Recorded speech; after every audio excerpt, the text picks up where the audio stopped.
اعوذ باللہ من الشیطان الرجیم بسم اللہ الرحمن الرحیم۔ پیارے پیارے دوستو، پیاری پیاری بہنوں، اور پھر خاص الخاص پیارے پیارے بچوں، السلام علیکم ورحمۃ اللہ وبرکاتہ۔ محمد عارف گل پاکش 2030 سے حاضر ہوں۔ پاکش 2030 کو نہ بھولیے گا۔ بے شک وہ خالق عظیم ہے۔ کون؟ اللہ تبارک و تعالی۔ بے شک وہ خالق عظیم ہے۔ بکری کے بچے جب پیدا ہوتے ہیں تو سینگ نہیں ہوتے۔ بچوں بتاؤ، اور میرے پیارے دوستو، باپ بھی بتاؤ، بچے سینگ ساتھ تو نہیں لے کے آتے نا، بعد میں پیدا ہوتے ہیں۔ تو کیا بتا رہا ہوں کہ بکری کے بچے جب پیدا ہوتے ہیں تو سینگ نہیں ہوتے، ورنہ دودھ پیتے وقت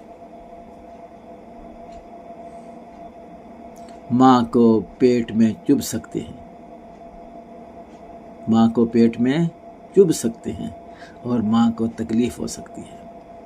انہیں اسی طرح بنانا کس کی عظیم الشان حکمت عملی ہے؟ کوئی بتا سکتا ہے؟ ضرور اس پہ وضاحت کیجئے گا، لیکن یہاں چونکہ بتانا مقصود ہے۔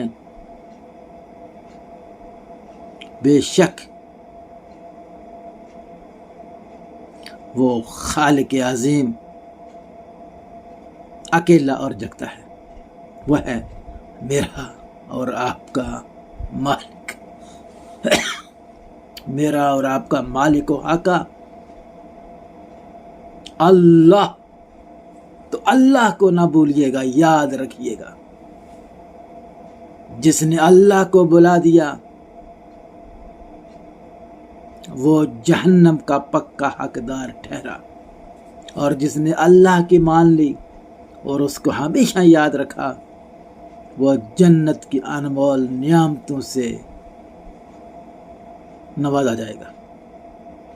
تو پھر کیا چاہیے، جنت یا پھر دوزخ؟ بچوں، آپ پہ منحصر ہے۔ محنت کر لو گے، آگے بڑھ لو گے، خدا کو پہچان لو گے، دوستی خدا سے کر لو گے، اور یقین مانیے اس کے پھر جو انعامات ہوں گے تصور سے بھی باہر ہے۔ سوچئے گا اور اس رب کائنات سے ضرور